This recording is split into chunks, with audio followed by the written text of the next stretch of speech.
Pourquoi les sirènes ne peuvent-elles pas exister? Tout d'abord, elles gèleraient sur place et auraient tout du mal à survivre dans les eaux glaciales de l'océan. Brrr. Ces demoiselles maigrichonnes de chez Disney se transformeraient vite en glaçons. La vérité est que le corps humain n'est pas fait pour des aventures aquatiques prolongées. Je veux dire, franchement, qui a envie de passer du temps dans ces profondeurs glacées? Bien sûr, il y a des endroits plus chauds près de la surface de l'océan. Mais si les sirènes voulaient s'installer au fond des mers, il ne tarderait pas à faire très froid. La température de l'eau chute à mesure que l'on descend en profondeur. Alors, à quoi ressemblerait une sirène résistante au froid? Poilue et rondouillette. Imaginez un mammifère aquatique extrêmement velu ou une sirène Itzel qui ferait fureur lors des défilés de mode sous-marin. Pas tout à fait l'image que nous avions en tête, n'est-ce pas? Deuxièmement, elles ne peuvent pas simplement choisir les parties du corps qui les composent comme dans un buffet à volonté. Les mammifères et les poissons obéissent à des règles différentes. Les poissons n'ont pas plus de sang chaud que de fourrure, lesquelles définissent les mammifères que nous sommes. C'est comme essayer de faire fusionner un humain avec un poisson. D'un point de vue évolutif, c'est tout simplement impossible. Notre lignée humaine et celle des poissons ont emprunté des chemins différents il y a très longtemps. Ce sont des parents éloignés, comme ce cousin que vous apercevez aux réunions de famille et à qui vous faites péniblement signe avant de regarder ailleurs.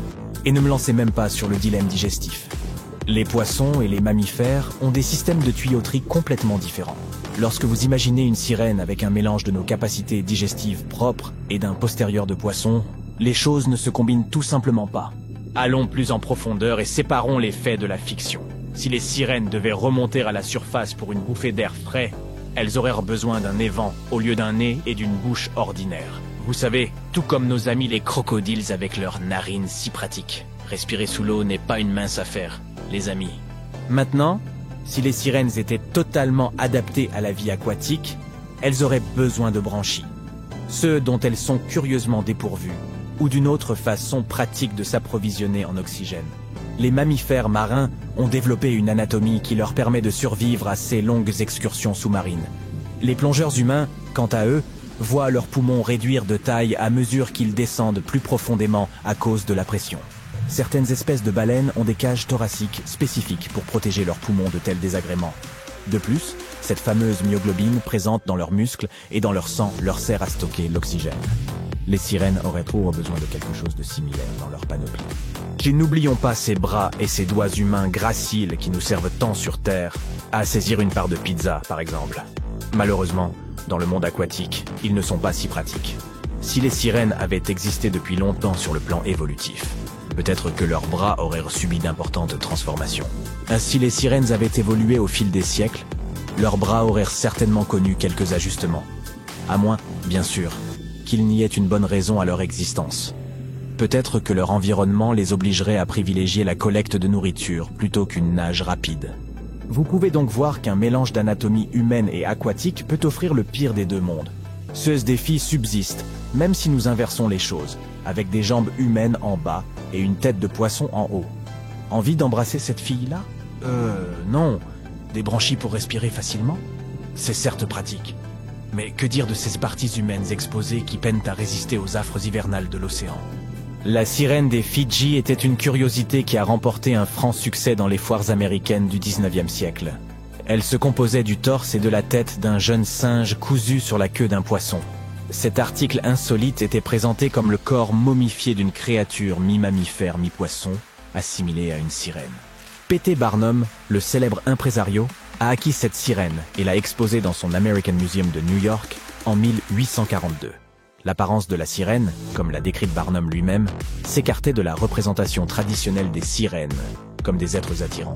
Au lieu de cela, elle était décrite comme repoussante, desséchée et figée dans une pose d'agonie. C'était une supercherie assez courante pour l'époque. Je sais, cette apparence brise en quelque sorte le mythe. Mais si l'eau devait devenir dangereusement froide, alors en toute logique, les sirènes passeraient pas mal de temps à prendre du poids. En somme, elles ressembleraient à des lions de mer. Tout se résume en bout de compte aux températures glaciales de l'eau. Cela m'a amené à me demander, et si l'habitat idéal pour ces dames se trouvait dans des grottes souterraines ou dans les eaux arctiques? Laissez-moi vous raconter une histoire. Il était une fois des sirènes qui avaient découvert un secret merveilleux dans les profondeurs de l'océan, là où la lumière du soleil pouvait à peine paraître. Dans cet univers onirique et plein de possibilités, elles sont tombées sur des sources souterraines secrètes et des grottes envahies de corail. Ce lieu enchanteur détenait un secret qui changerait à jamais leur vie sous-marine. À mesure que les sirènes s'aventuraient le plus profondément dans ce mystérieux monde sous-marin, elles étaient fascinées par la lumière scintillante qui se réfractait dans l'eau cristalline. Mais elles n'étaient pas seulement captivées par ce spectacle éthéré, et prenaient également conscience que ces sources cachées offraient plus qu'un simple charme esthétique. Ce réseau d'eau souterrain était connecté à de vastes réservoirs, fournissant une source abondante d'eau douce. Les sirènes se délectaient de la sérénité de ces cavernes. Le doux bruit de l'eau qui coule apaisait leur esprit, tandis que la faible lueur d'organismes bioluminescents illuminait leur chemin. La nouvelle de ces sources souterraines et de ces grottes s'est répandue parmi les sirènes. Et bien vite, le site est devenu un lieu de villégiature très apprécié. Les sirènes échangeaient des histoires et des chansons. Leurs voix mélodieuses résonnaient à travers les cavernes, créant une atmosphère de joie et d'enchantement. Il existait un autre endroit où elles pouvaient vivre heureuses, les régions glaciales de l'Arctique et de l'Antarctique, où le froid et la neige régnaient en maîtres. Dans ce royaume désolé, les sirènes avaient évolué pour prospérer dans ces conditions extrêmes, défiant les attentes du monde sous-marin. Leur résilience et leurs aptitudes remarquables leur permettaient de survivre à cet environnement gelé. Dans ces eaux glacées, les sirènes ont révélé leur incroyable capacité d'adaptation. Leurs écailles irisées étincelaient comme des cristaux de glace, scintillant de nuances de bleu et d'argent qui reflétèrent les paysages gelés autour d'elles. Elles jouissaient aussi d'une capacité innée de régulation de leur température corporelle, qui leur permettait de résister au froid mordant et aux courants glacés. Pour se déplacer à travers ce territoire gelé, les sirènes ont développé quelques caractéristiques spéciales. Leurs queues se sont transformées, offrant une combinaison majestueuse de force et de souplesse, semblables aux magnifiques nageoires caudales d'une baleine arctique. Avec chaque battement, elles se propulseront sans effort à travers les eaux denses et glacées, se mouvant avec une grâce hypnotique. Dans ce merveilleux pays glacé, les sirènes ont trouvé leur vocation. Elles sont devenues les gardiennes de ces royaumes, nourrissant les écosystèmes délicats tapis sous la surface couverte de givre. D'accord. Peut-être que cette histoire n'est qu'une version de comment les choses pourraient se passer. Mais nous avons d'authentiques sirènes dans notre monde. Les gens admirent tant ces créatures qu'ils organisent des rassemblements consistant à nager tous ensemble en costume. Au Royaume-Uni vit une sirène fascinante que l'on vient de loin pour admirer. Son nom est Anna Kadek, également connue sous le nom de Mermaid Taorva, et sa queue présente les couleurs vibrantes de la vie marine locale. L'événement de la Portland Week est organisé dans le but de collecter des fonds pour un groupe de défense de l'environnement.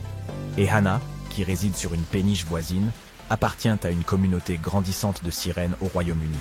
Comme les autres sirènes, Hannah utilise une monopalme, une grande nageoire unique qui la propulse à travers l'eau. Scieuses monopalmes peuvent être assez coûteuses, assorties de queues en silicone coûtant plus de 2000 livres et sont souvent minutieusement fabriquées à la main. Alors, envisageriez-vous d'acheter une queue et de rejoindre ce groupe, ou préféreriez-vous rester un spectateur et les admirer depuis le rivage? Et voici une information brève et utile.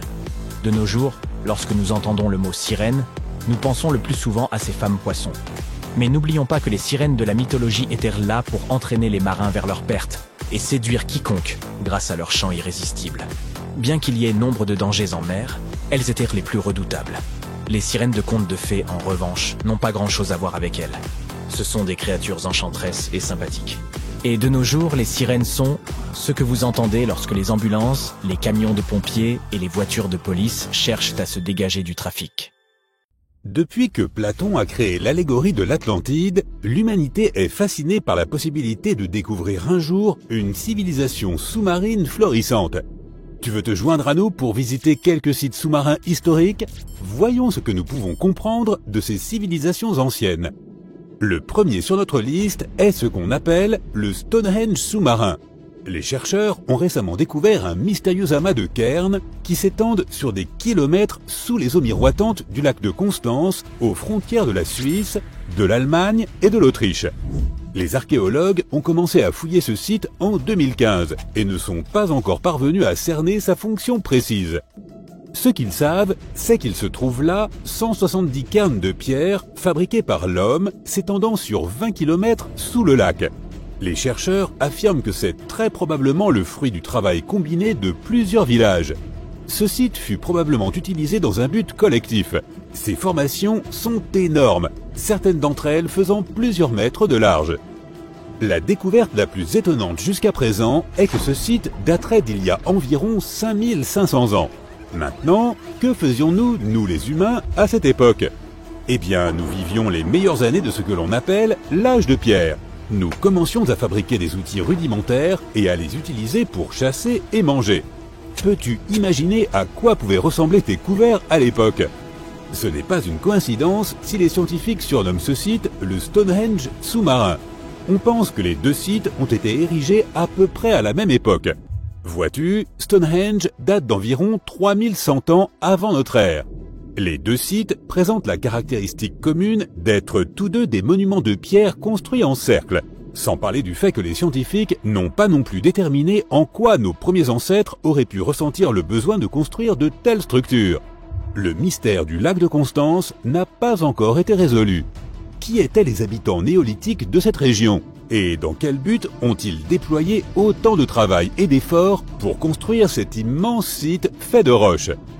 Ensuite, nous t'emmenons faire un tour dans les îles Ryukyu, juste au large des côtes japonaises.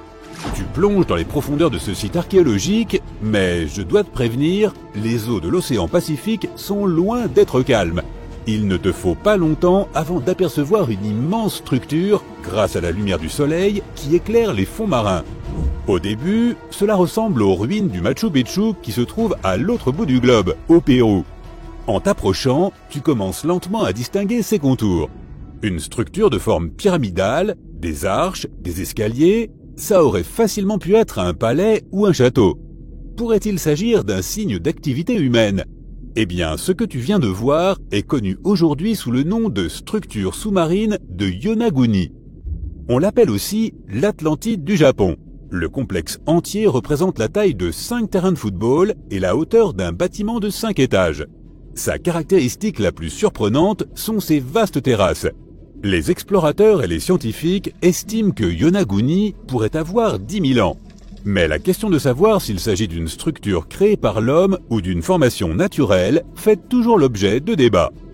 Pour l'un des plus célèbres géologues marins du Japon, le professeur Masaaki Kimura, Yonaguni serait l'héritage d'une civilisation perdue. Il a lui-même plongé au fond de l'océan pour explorer ses ruines plus de 100 fois au cours des 10 dernières années. Selon lui, il y aurait des signes clairs d'activité humaine là-dessous. Sur la surface de cette structure, il y a une cavité de forme triangulaire qui est une caractéristique des fontaines de la région. Une tortue géante est aussi sculptée sur le côté est de la structure. Et selon Kimura, de pareilles tortues ont une signification culturelle importante. Plusieurs fragments d'outils en pierre ont été retrouvés sur le site et leur âge est estimé à environ 10 000 ans. Cependant, tous les scientifiques ne soutiennent pas cette théorie. Pour beaucoup, Yonaguni est le résultat de milliers d'années d'érosion. Le fait que le monument soit composé d'un seul rocher massif les pousse à croire qu'il ne serait pas d'origine humaine. Ses bords parfaitement définis et ses surfaces planes ressemblent à une formation naturelle d'Irlande du Nord, connue sous le nom de chaussée des géants. Les colonnes de basalte ont beau ressembler aux ruines d'un palais, elles seraient en fait le résultat de l'activité volcanique de la région. Maintenant, tu t'envoles pour la Grèce à 4 heures d'Athènes. Pour être précis, tu te trouves dans la péninsule du Péloponnèse. Tu dépoussières un vieux tuba et pars pour une excursion de plongée par une journée ensoleillée. Après un certain temps passé dans l'eau, tu commences à remarquer des motifs sur le fond marin. À 4 mètres sous la surface, les restes d'objets familiers commencent à apparaître un à un. Alors que tu continues de nager, ce qui semble être le contour d'une ville entière émerge devant tes yeux. Tu te demandes comment l'eau a pu engloutir toute la ville. Ces rochers sont parfaitement alignés dans ce qui semble être les fondations d'un bâtiment. Il s'agit de Pavlopétrie, une ville antique dont tu n'avais sûrement jamais entendu parler. Elle a été découverte par Nicolas Fleming, un océanographe britannique, alors qu'il était en vacances en Grèce. Il avait entendu des rumeurs concernant l'existence de Pavlopétrie et, en effet, a découvert plusieurs artefacts gisant sur les fonds marins. Il est retourné dans la région un an plus tard avec une équipe. Ils ont alors mis à jour un site rempli de tessons de poterie, d'amphores et d'outils. Cette pierre de cairn, par exemple, était un outil servant à moudre le grain. Les multiples amphores indiquent que ce peuplement date du commencement de l'âge de bronze, il y a 5500 ans, lorsque les gens ont commencé à s'établir dans des villes. On pense que celle-ci aurait existé pendant plus de 2400 ans. Aujourd'hui, Pavlopetri est considérée comme la plus ancienne ville submergée jamais découverte. Et ce qui est impressionnant, c'est que ce n'était pas qu'un simple village, c'était une cité portuaire dynamique, avec des bâtiments de pierre, un marché, des rues et même des places. La prochaine étape de notre voyage est l'une des villes sous-marines les plus célèbres et qui a été transformée en parc archéologique. La ville de Port-Royal, en Jamaïque, n'existe plus que sous la surface. Mais en 1692, c'était l'un des comptoirs les plus riches de l'hémisphère ouest. Port-Royal était le centre de l'empire colonial britannique à l'époque et un important port d'attache qui attirait des gens de toute la région. C'était aussi le foyer des véritables pirates des Caraïbes. Le matin du 7 juin 1692, les habitants de Port-Royal ont connu un sort différent de tout ce qu'ils avaient pu prévoir. La ville s'est réveillée en tremblant. Les gens ont été jetés hors de leur lit par la puissance d'un terrible tremblement de terre d'une magnitude de 7,5 sur l'échelle de Richter. Un survivant a raconté qu'il avait vu la terre se fendre et engloutir toute la ville. Ce qu'il a dit pourrait être vrai, car elle était principalement construite sur du sable. Le sol aurait avalé les bâtiments, les routes, les infrastructures, tout en somme. Des geysers sont entrés en éruption et, pour finir, des vagues aussi grandes que des immeubles de 10 étages se sont abattus sur la ville. Environ 13 hectares de la cité ont disparu sous les eaux. Étonnamment, la plupart de ces vestiges du XVIIe siècle sont encore en bon état sous 12 mètres d'eau. Les archéologues ont retrouvé des tavernes, des entrepôts, des cuisines et des établissements de loisirs divers et variés. Tu peux aussi y voir une grande statue de lion, un pont submergé et de nombreuses arches pittoresques. Bien sûr, nous avons gardé le meilleur pour la fin, l'Inde. Juste au large de ses côtes se trouve une autre merveille engloutie. Un site connu sous le nom de Cité perdue de Cambay se trouve dans le golfe du même nom. Elle est restée cachée jusqu'en 2001, lorsque l'Institut national des technologies océaniques a entrepris de cartographier ses eaux.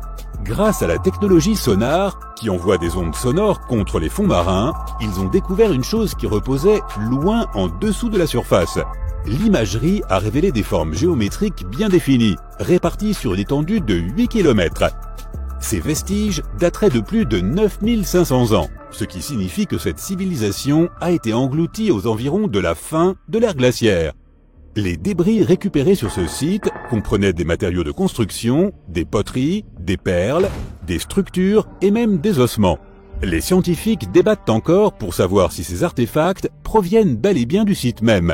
Mais si tel était le cas, alors la cité perdue de Cambay pourrait être l'une des plus anciennes cités au monde. Regardez un peu ça. Des chercheurs viennent de trouver des empreintes de pas très anciennes d'une famille d'humains disparus il y a, accrochez-vous bien, 300 000 ans. Ces empreintes appartiennent à un groupe d'Homo heidelbergensis. Plutôt difficile à prononcer, mais je m'en suis sorti. Ces hommes étaient donc très avancés pour leur époque. Ils construisaient des maisons et chassaient de gros animaux. Malheureusement, ils n'ont pas supporté le changement climatique et ont disparu il y a environ 28 000 ans. Non, ce n'était combat des mauviettes. Croyez-moi, le temps était vraiment rude à l'époque, et ils ne pouvaient pas se contenter d'une doudoune comme nous le faisons aujourd'hui. Une équipe de l'université de Tübingen a donc fait cette découverte en Allemagne, où elle a trouvé des empreintes parfaitement conservées dans une forêt au bord d'un lac. Apparemment, des éléphants, des rhinocéros et d'autres animaux venaient se détendre au bord de l'eau, tout comme cette famille de Heidelberg. Les scientifiques pensent qu'il s'agissait probablement d'une sortie familiale et non pas d'un groupe de chasseurs adultes, car il y avait aussi des empreintes de petits-enfants. Selon la saison, ils pouvaient manger des plantes, des fruits, des feuilles, des pousses et des champignons tout autour du lac. Les experts ont même trouvé des traces d'une espèce d'éléphant disparu qui pesait jusqu'à 13 tonnes. Vous imaginez voir l'un de ces éléphants en personne. Pour rappel, 13 tonnes, c'est environ 45 fois le poids d'un cochon. Groin, groin. En creusant à Schöningen, les chercheurs sont tombés sur des empreintes d'éléphants de 55 cm de long. Et oui, plus de la moitié d'un mètre. Et ils ont même trouvé des fragments de bois dans les ornières laissées par les éléphants. Mais attendez, Ce n'est pas tout. Ils ont également découvert une empreinte de rhinocéros datant du Pléistocène, ce qui est assez incroyable. C'est la première fois qu'ils trouvent une empreinte de cette espèce en Europe. Personne n'aurait pu imaginer que les rhinocéros avaient de si grandes pattes, sauf ceux que cette énorme bête a piétinés. Pendant ce temps, au Nouveau-Mexique, des archéologues britanniques et américains ont trouvé d'anciennes empreintes de pas humains datant de 23 000 ans. Ils ont utilisé la datation au radiocarbone pour déterminer quand ces empreintes ont été faites. Et il s'avère qu'elles remontent au dernier maximum glaciaire. À cette époque, des nappes glaciaires recouvraient une grande partie de l'Amérique du Nord, et le niveau de la mer était plus bas qu'aujourd'hui. On a toujours pensé que l'homme était arrivé en Amérique du Nord il y a 13 à 16 000 ans. Mais ces empreintes nous suggèrent que nos ancêtres erraient dans ce coin bien plus tôt que cela. Certains pensent même que l'homme était déjà présent en Amérique du Nord il y a 33 000 ans, mais tout le monde n'est pas convaincu. Bien. Et s'il y a des empreintes de pas, il doit forcément y avoir eu des chaussures aussi, n'est-ce pas? Les chercheurs n'ont peut-être pas trouvé de mocassins Gucci, même s'ils existent depuis 1953. Mais ils ont découvert une grotte en Arménie remplie d'objets anciens datant de l'âge du cuivre. Et devinez quoi? Parmi ces objets, se trouvait une chaussure très bien conservée, qui est aujourd'hui la plus ancienne chaussure jamais découverte. Cette chaussure était constituée d'une seule pièce de cuir de vache, ce qui est plutôt rare aujourd'hui, malgré toutes les améliorations technologiques sophistiquées dont nous disposons. Voilà ce qu'on appelle de la haute qualité. Aujourd'hui, les créateurs de chaussures les plus branchés tentent de copier cette technique de la coupe entière. Cette chaussure était également enduite d'une sorte d'huile végétale pour une plus grande durabilité. Elle avait même des lacets qui se croisaient à travers une série de trous, tout comme nos chaussures de sport bien-aimées. Ce modèle pour femme, d'une taille équivalente à un petit 39, laisse penser qu'elle a été fabriquée sur mesure pour une personne fortunée. Pouvez-vous vous imaginer porter de telles chaussures à l'époque? On devait en parler dans tout le village. Et puisque nous parlons de chaussures, vous savez, cette sensation désagréable que l'on ressent lorsque l'on marche sur quelque chose de collant. Surtout si l'on porte une paire de baskets blanches flambant neuves. Non, n'ayez pas peur, je ne parle que de chewing-gum. Un gros malabar collé à sa chaussure, c'est un vrai désastre. Au cours d'une fouille en Finlande, Sarah Pikin, une étudiante britannique en archéologie ultra cool, a trouvé un morceau de chewing-gum néolithique vieux de 5000 ans fabriqué à partir de goudron d'écorce de bouleau. Il portait même des traces de dents. Qui aurait cru que nos ancêtres aimaient aussi les chewing-gums? Apparemment, le goudron d'écorce de bouleau a des propriétés antiseptiques. On pense donc que les gens du néolithique en mâchaient pour soigner les infections de la bouche et des gencives. Il semblerait donc que l'humanité consomme des chewing-gums depuis la nuit des temps. Quelle tradition! Les créateurs du passé lointain n'avaient pas que des chaussures à offrir aux fashionistas préhistoriques. Vous ne trouverez jamais une pièce pareille dans la grande distribution. Et je ne suis pas sûr que vous ayez plus de chance dans les boutiques haut de gamme. Oui, il s'agit du plus vieux sac à main jamais découvert. Et oui, ces petites décorations, là, ce sont bien des dents de chien. Selon un archéologue, ces dents faisaient fureur en 2500 avant notre ère. Les gens en mettaient partout, sur les vêtements comme sur les bijoux. Mais ce sac à main avait quelque chose de spécial. Il comportait plus d'une douzaine de dents et était très élégant, ce qui signifie que sa propriétaire était sûrement une célébrité. Malheureusement, le sac à main lui-même n'a pas survécu à l'épreuve du temps. Il ne reste que ses dents, orientées dans la même direction et ressemblant à un rabat de sac à main moderne. Cela devait être très chic à l'époque, mais nous avons bien fait d'abandonner cette mode pour nos accessoires. Avez-vous entendu parler de la découverte d'un dinosaure sur la côte du Yorkshire? Il arrive que les scientifiques découvrent non pas des empreintes humaines, mais des empreintes de dinosaures. Cette fois, ils ont trouvé une empreinte de dinosaure qui pourrait avoir été déposée par un prédateur au cours d'une pause, il y a 166 millions d'années. Vous imaginez un T-Rex se prélassant sur la plage, un smoothie à la main? Ce fossile d'1 mètre de long, repéré dans la baie de Burniston, près de Scarborough, est le plus grand jamais découvert dans la région. L'équipe de chercheurs qui a étudié l'empreinte a conclu qu'elle avait été faite par un carnivore géant de type Megalosaurus, soit un gros dino affamé. Cette empreinte est la plus grande laissée par un théropode, un groupe de dinosaures bipèdes dont fait partie le tristement célèbre Tyrannosaurus rex. Il s'agit donc de créatures vraiment grandes et effrayantes. Un paléontologue de l'université de Manchester a déclaré que cette découverte avait jeté un nouvel éclairage sur le comportement de ces géants carnivores.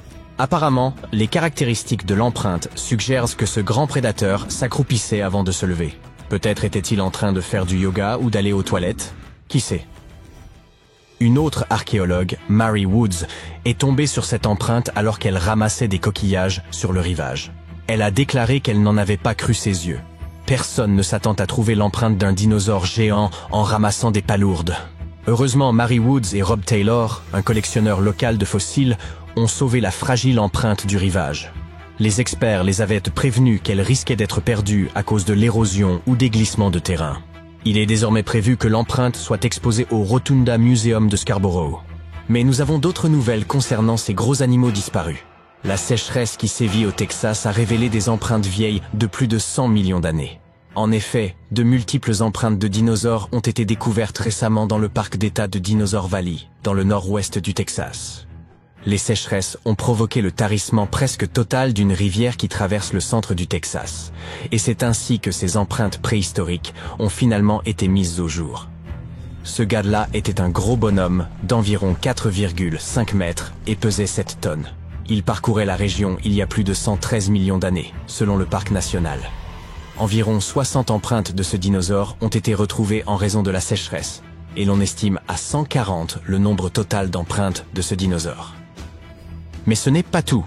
Des empreintes de Sauroposéidon ont également été découvertes. Cette créature mesurait 20 mètres de long et pesait environ 48 tonnes à maturité. Les experts pensent que l'Acrocanthosaurus chassait le Sauroposéidon, ce qui explique pourquoi leurs empreintes ont été retrouvées côte à côte. Mais il y a une chose étrange. Le Sauroposéidon était plus grand que l'Acrocanthosaurus. Un professeur peut-il m'expliquer pourquoi le plus petit mange le plus grand? Imaginez que vous ayez réservé une excursion dans les jungles du Costa Rica. Tout à coup, vous tombez sur une énorme sphère de pierre, dont le diamètre fait presque 2 mètres. Comment diable est-elle arrivée là et que symbolise-t-elle? Vous interrogez immédiatement votre guide. Il n'est pas aussi étonné que vous, et vous explique qu'il y en a en fait plusieurs centaines disséminées dans le sud du pays. Ces mystérieuses sphères de pierre n'ont pas de nom officiel. Les habitants les appellent simplement Las Bolas, ce qui signifie boule en espagnol, tandis que les historiens les appellent les sphères d'Iquiz, du nom de la culture qui les a produites. Les scientifiques ont étudié les couches de sédiments de la Terre qui les entourent et estiment que les plus anciennes ont été fabriquées vers l'an 600 de notre ère et que les plus récentes datent de l'an 1000 de notre ère. De nombreuses sphères ont été déplacées après leur découverte initiale. C'est pourquoi les archéologues ont du mal à les dater avec précision. La culture d'Iquiz a complètement disparu peu après sa découverte par les Espagnols, au XVIe siècle. Contrairement aux Mayas et aux Aztèques, les mythes et légendes de ces peuples n'ont pas survécu et ne peuvent donc pas expliquer l'existence de ces mystérieuses sphères. Plus de 300 de ces boules ont été découvertes à ce jour, certaines mesurant moins de 2,5 cm de diamètre, les plus grandes mesurant jusqu'à 2 mètres de diamètre, plus hautes donc que la plupart des humains. Bien que certaines sphères soient en calcaire, la majorité d'entre elles ont été sculptées dans une variété de basalte, un type de roche qui se forme lorsque la lave se refroidit rapidement. Certaines sphères pèsent jusqu'à 15 tonnes et, dans la plupart des cas, leur surface est lisse au toucher, bien qu'il existe des pièces plus rugueuses, généralement inachevées. Si l'on écarte la théorie selon laquelle l'érosion fluviale aurait sculpté naturellement ces boules, il semble que ce soit d'anciens hommes qui les aient créées en martelant des blocs de pierre avec d'autres pierres. Une fois la forme approximative obtenue, ils polissaient la roche jusqu'à la perfection en utilisant des techniques telles que la fracture contrôlée et le meulage. Ces mystérieuses sphères se trouvent dans le delta du Dikis, sur la côte de l'océan Pacifique. La plupart d'entre elles ont été découvertes dans un lieu appelé Ferme 6, qui, avec 3 autres sites, a été proclamé site du patrimoine mondial de l'UNESCO en 2014. La zone contient d'autres découvertes de l'époque précolombienne, telles que des espaces pavés, des sites funéraires et des monticules. Pendant des siècles, les boules de pierre ont été cachées sous une épaisse couche de sédiments qui les protégeait des éléments et des pillards jusqu'à ce qu'elles soient mises au jour dans les années 1930. La société propriétaire du terrain défrichait la forêt tropicale pour y installer des bananeraies lorsqu'elle est tombée sur ces étranges ouvrages de pierre. Certaines ont été endommagées par des bulldozers, d'autres par des ouvriers qui tentaient de les ouvrir, pensant qu'elles contenaient de l'or. Il a fallu un certain temps avant que les autorités n'interviennent pour empêcher que les découvertes ne soient davantage endommagées. Doris Stone, la fille d'un cadre de la société propriétaire du terrain, a été la première à étudier les sphères. En 1943, elle a publié un article dans une revue archéologique américaine de premier plan, attirant ainsi l'attention du monde entier sur les boules. Des expéditions ont rapidement suivi, et les archéologues ont immédiatement pu déterminer que les formations de pierre étaient d'origine humaine, probablement créées par l'ancienne population indigène du Costa Rica. À ce jour, personne n'a été en mesure d'expliquer scientifiquement leur fonction. Cela signifie qu'il y a encore de la place pour les théories les plus folles sur l'origine et la véritable finalité des sphères.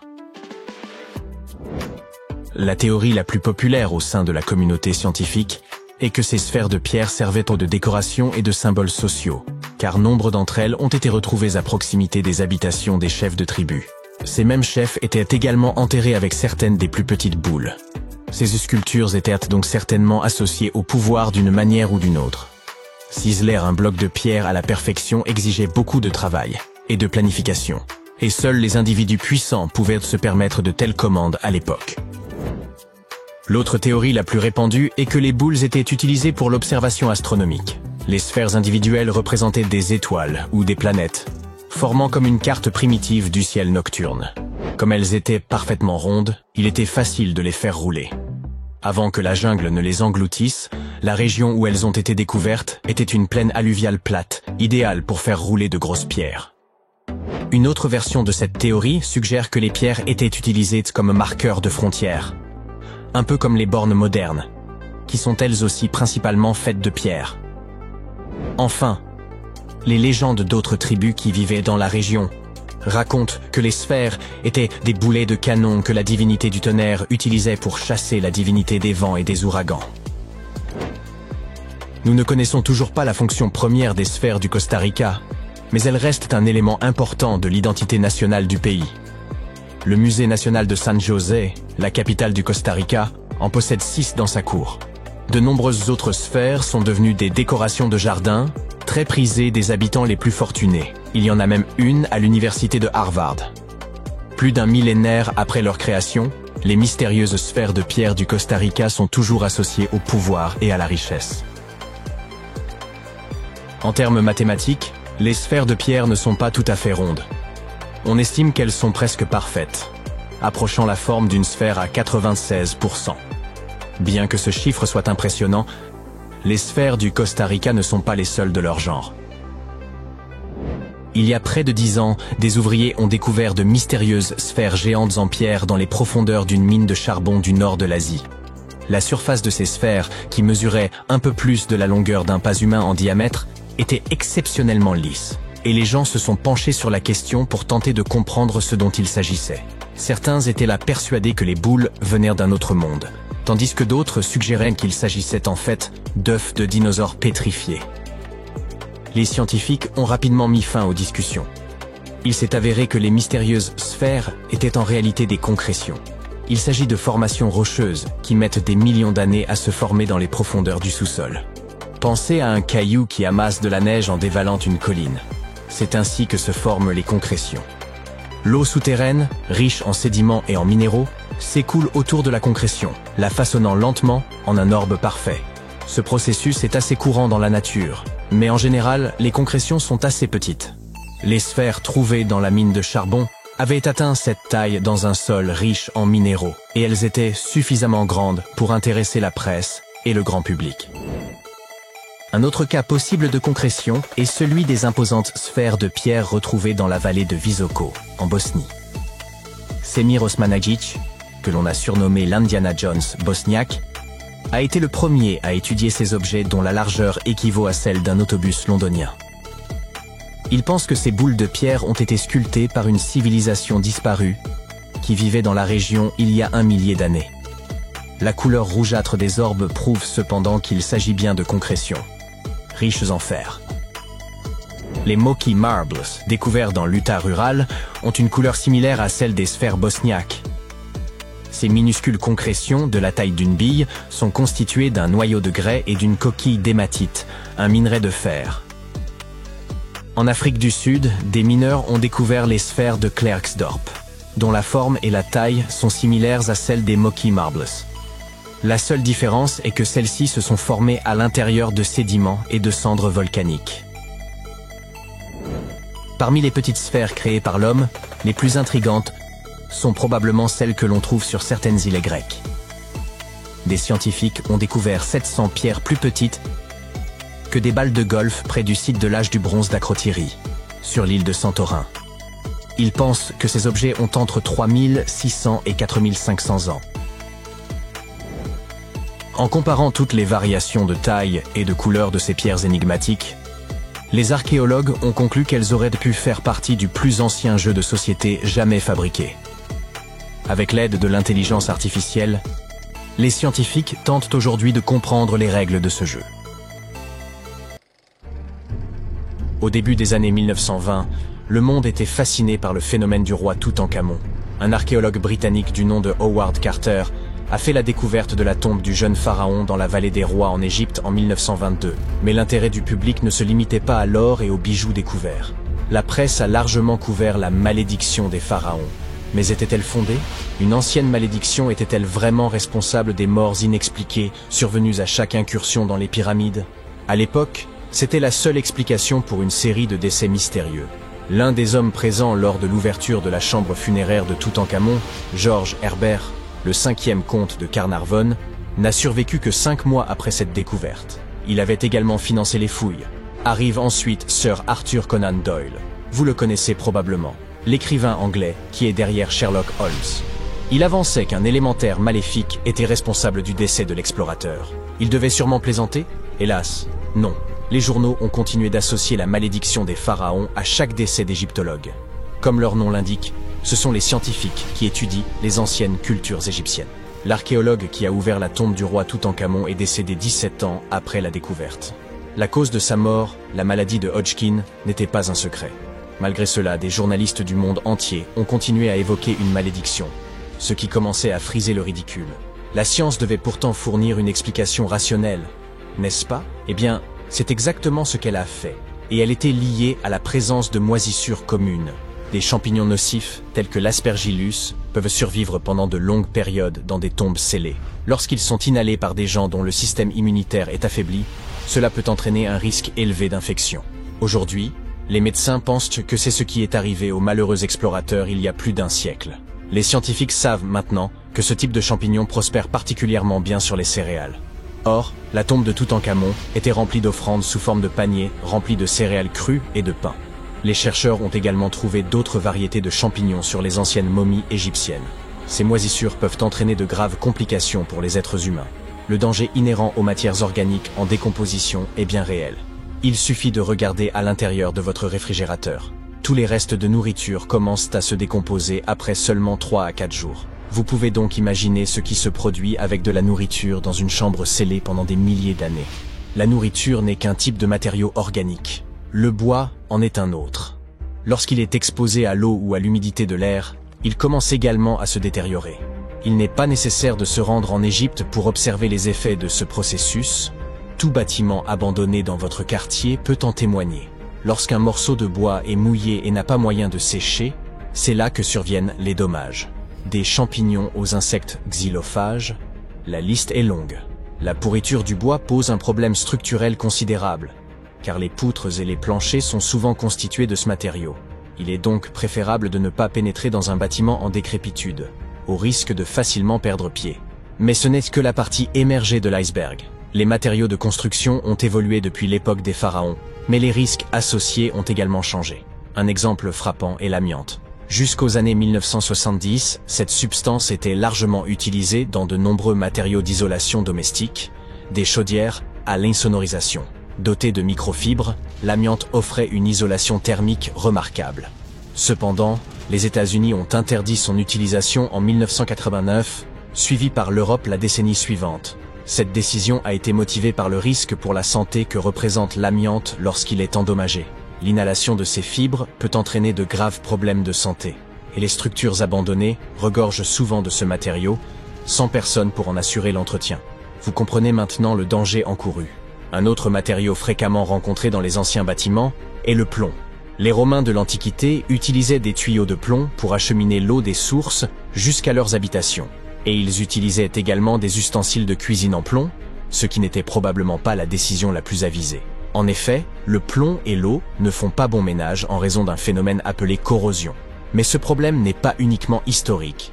Les autorités américaines n'ont interdit l'utilisation de tuyaux en plomb qu'en 1986, ce qui signifie que 7% des foyers américains utilisent encore des conduites d'eau faites de ce métal. De plus, jusqu'au milieu des années 1960, la peinture au plomb était couramment utilisée pour revêtir les boiseries. Dans les bâtiments abandonnés, cette couche de peinture s'est depuis longtemps écaillée, exposant ainsi la poussière de plomb que toute personne qui manipule des portes et des fenêtres risque d'inhaler. Les particules de poussière sont au moins visibles à l'œil nu, ce qui n'est pas le cas du monoxyde de carbone. Ce gaz est incolore, donc impossible à voir, et inodore, donc impossible à sentir. Il est donc difficile de détecter une fuite de monoxyde de carbone.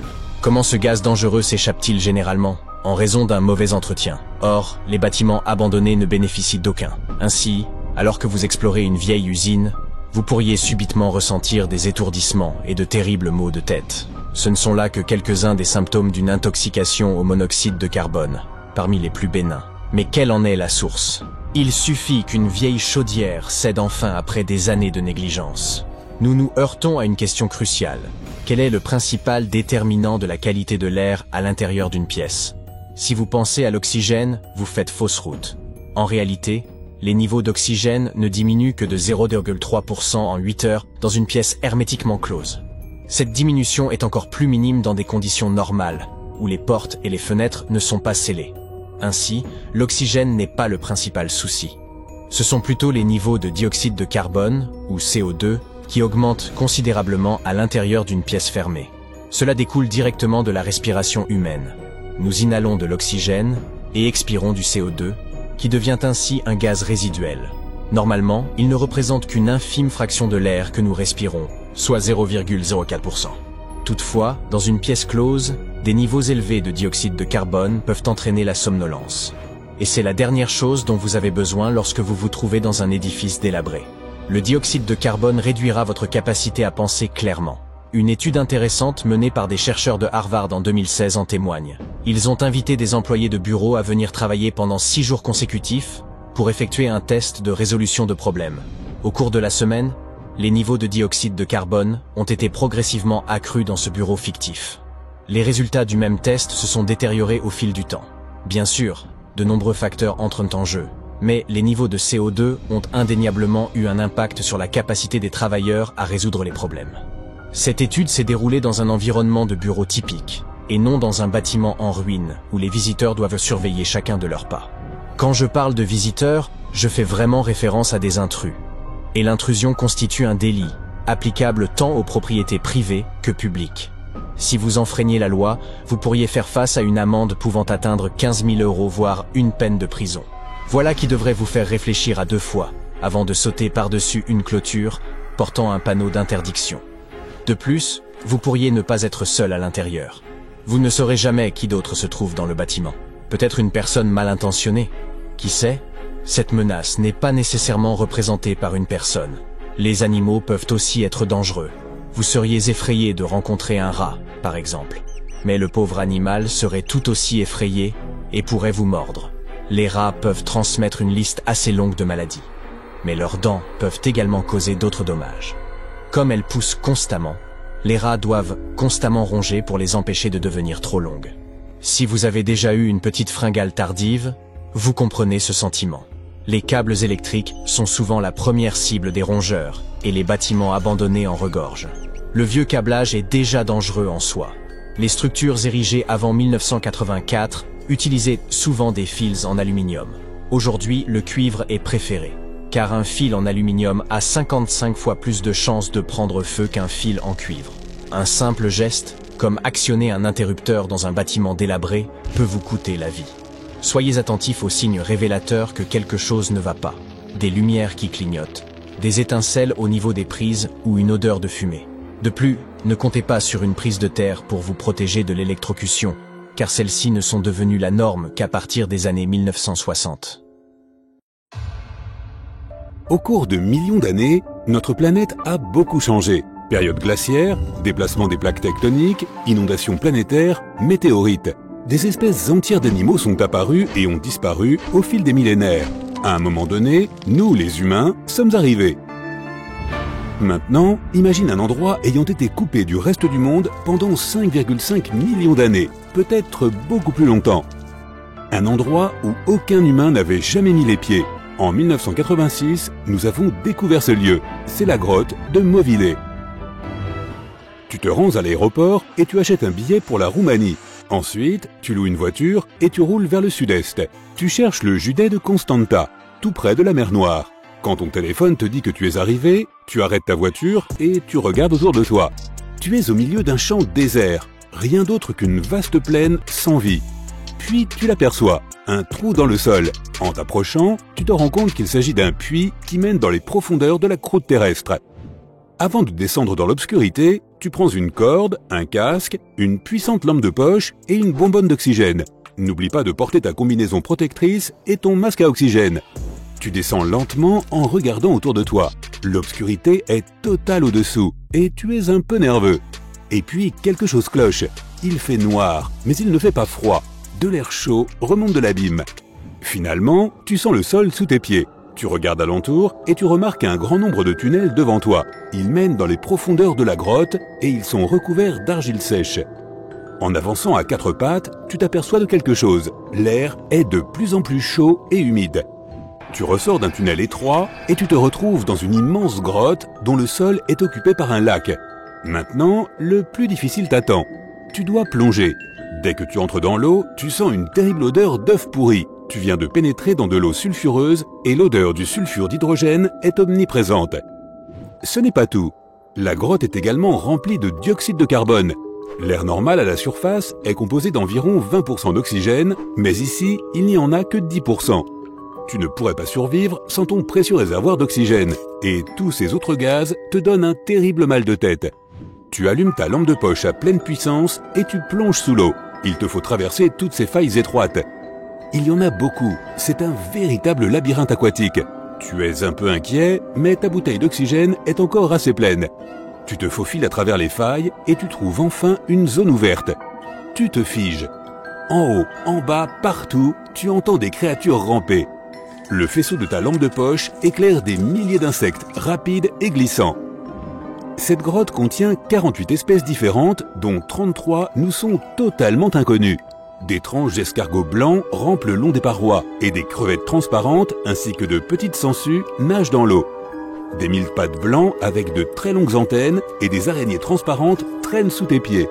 Il y a même 2 espèces de scorpions, comme si tu n'avais pas déjà assez peur. Des scorpions d'eau et une autre espèce non encore identifiée. Ce n'est pas exactement un scorpion du désert typique. En fait, rien ici ne semble normal. Toutes les créatures que tu vois sont blanches ou transparentes. Elles n'ont pas d'yeux, juste de longues pattes et des antennes qui les aident à s'orienter dans les eaux obscures. C'est un véritable paradis pour réalisateurs de science-fiction, on ne pourrait pas inventer plus étrange. Plus tu t'enfonces dans la grotte, moins il y a d'oxygène. Et étonnamment, il y a de plus en plus de ces petits monstres qui courent partout. L'air n'est plus que méthane et dioxyde de carbone. Ces petites créatures étranges n'ont jamais vu le soleil, elles ne sont jamais sorties de cette grotte. Les araignées, les scorpions et les sangsues connaissent la faim, n'est-ce pas? Ils se nourrissent de petits animaux, d'escargots et de vers. Mais que mangent les plus petites créatures? C'est alors que tu remarques quelque chose de très étrange à la surface de l'eau. Il y a une substance blanche qui ressemble à de la mousse. Tu la touches avec précaution, c'est comme du papier toilette humide, ça se déchire au moindre contact. Mais ce n'est pas de la mousse ni du papier, ce sont des milliards d'organismes vivants, des bactéries appelées autotrophes. Ces bactéries fabriquent de la nourriture à partir du dioxyde de carbone, mais ce n'est pas dans l'air qu'elles le puisent comme les plantes et les arbres. Elles utilisent l'eau, on appelle ça la chimiosynthèse.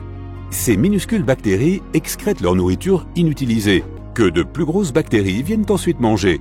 Après ça, les petits escargots et les vers mangent les grosses bactéries, tout un cycle alimentaire farfelu et unique au fond d'une grotte perdue en Roumanie. C'est la raison pour laquelle tu portes cette combinaison et ce masque de protection. Ce n'est pas seulement pour ton confort et ta sécurité. Sans la combinaison, tu pourrais accidentellement laisser derrière toi des bactéries humaines provenant de ta peau par exemple. Cela pourrait compromettre le délicat équilibre biologique de ce monde immergé. Cette grotte est trop petite et dangereuse pour y transporter du matériel de recherche coûteux. Alors tu prends quelques échantillons d'eau, de terre et d'air et tu en ressors le plus vite possible. La grotte n'a pas encore été entièrement explorée et les autorités roumaines n'autorisent pas n'importe qui à y faire de la plongée. Nous verrons dans quelques années. Qui sait ce qu'on y trouvera d'autre?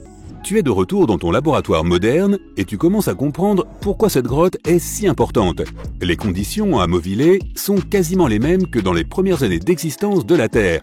À l'époque, notre monde était protégé du soleil par une atmosphère très dense. Il est possible que les microbes qui se trouvent dans la grotte soient les mêmes que ceux qui étaient présents à l'époque où la vie a commencé. Ces bactéries pourraient s'avérer incroyablement utiles. Elles oxydent les gaz dangereux, le méthane et le dioxyde de carbone. En gros, elles les rendent inoffensifs. Merci les gars. La grotte de Movile n'est pas le seul endroit sur Terre où la vie trouve encore un moyen de subsister et de s'épanouir dans des conditions extrêmes. Visualise la tour Eiffel à Paris. Maintenant, multiplie-la par 10 et mets toutes ces tours les unes sur les autres. Imagine-toi maintenant en train de faire un trou à cette profondeur. Tu as compris? La vie continue, même dans ces abîmes. Il n'y a presque pas d'oxygène, la pression est incroyablement élevée et il fait plus chaud que dans le désert le plus chaud. Bienvenue dans l'empire des nématodes. Les nématodes sont des vers et ils sont extrêmement résistants. Quand il n'y a pas d'air, pas de nourriture ou qu'il fait trop chaud, ils se transforment. C'est ce qu'on appelle le stade d'Auer. C'est un état de stase, d'hibernation profonde. Le métabolisme des vers ralentit. C'est comme s'ils s'endormaient pendant longtemps et ne se réveillaient que lorsqu'il y avait assez d'air ou de nourriture, ou lorsqu'il faisait assez frais. Et tu n'as pas besoin de creuser aussi profondément pour trouver ces créatures. On rencontre des nématodes partout dans le monde. Ils vivent dans les sources chaudes, dans les déserts, dans les montagnes, dans le froid de l'Antarctique, à l'intérieur des animaux et même à l'intérieur du corps humain. Inutile de te rendre sur Mars pour découvrir des paysages extraordinaires. Il existe des endroits sur Terre proprement fantastiques. La dépression de Danakil, en Éthiopie, est l'un des endroits les plus chauds, les plus secs et les plus inaccessibles au monde.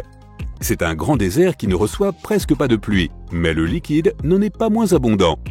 Ce site repose sur 2 volcans actifs et du magma liquide jaillit souvent de la croûte terrestre. On y trouve également des lacs colorés remplis d'eau acide. Le sel des lacs se mêle aux minéraux volcaniques pour créer d'étranges figures qu'on dirait sorties d'un décor de film de science-fiction. Des gaz toxiques et des vapeurs de chlore se dégagent des lacs, ce qui en fait l'un des endroits les plus dangereux du monde. Il te faudra un masque à gaz pour y survivre, mais la vie trouve toujours un chemin. Il y a des êtres vivants ici, même dans ces lacs si chauds que l'eau acide bout littéralement. Les microbes vivent heureux dans ces lacs et dans les roches environnantes. Est-ce que d'autres créatures pourraient survivre ici? Qui sait? Tu trouveras une autre créature très résistante dans le désert de Lut, en Iran. On vient y découvrir un nouveau type de crustacés très particulier. Ces animaux vivent dans les petits lacs qui se forment de temps en temps grâce aux pluies du désert. Cette espèce peut survivre pendant des décennies parmi les sédiments secs, dans l'attente d'un tout petit peu d'eau. Ce sont donc toutes de très petites formes de vie. Et les véritables monstres, demandes-tu? Des scientifiques viennent d'en découvrir au large de l'Antarctique. Des araignées de mer immenses, d'énormes étoiles de mer, des choses transparentes qui ressemblent à des crevettes. En un seul mois, les chercheurs ont découvert environ 30 000 créatures marines dont un grand nombre nous était inconnu. Qui sait ce qu'on trouvera encore?